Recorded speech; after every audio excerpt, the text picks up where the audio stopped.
Hello বন্ধুরা, সবাই কেমন আছো? আমিও খুব ভালো আছি। তো হঠাৎ করে ছেলে আবদার করলো, মা আমি কিছু খাবো।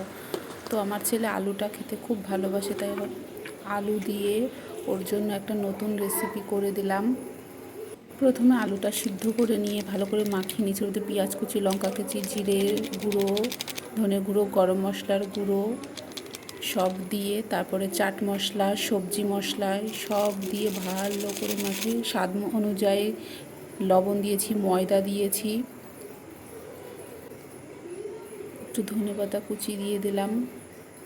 ভালো করে মাখিয়ে নিচ্ছি যেন ডোটা ভালো হয়, জিনিসটা ভালো করে দেবো। এবার ভিতরে কর্নফ্লাওয়ার দিয়ে, এর ভিতরে বেসন দিয়ে ভালো একটা ড্রো করে নেব।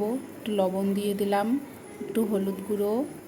এবার কড়াইটা বসে নিলাম, ওতে দিয়ে দিলাম একটু তেল। তেলটা বেশিই পড়ে গেছিলো, করার কিছু ছিল না। তো এটা প্রথম করছি বলে হয়নি ভালো, তো যেমন পেরেছি তেমন করেছি।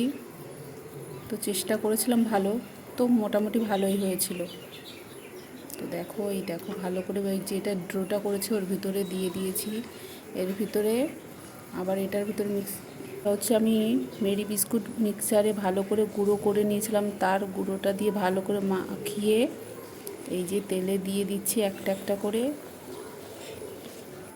এই দেখো কি সুন্দর হয়েছিল।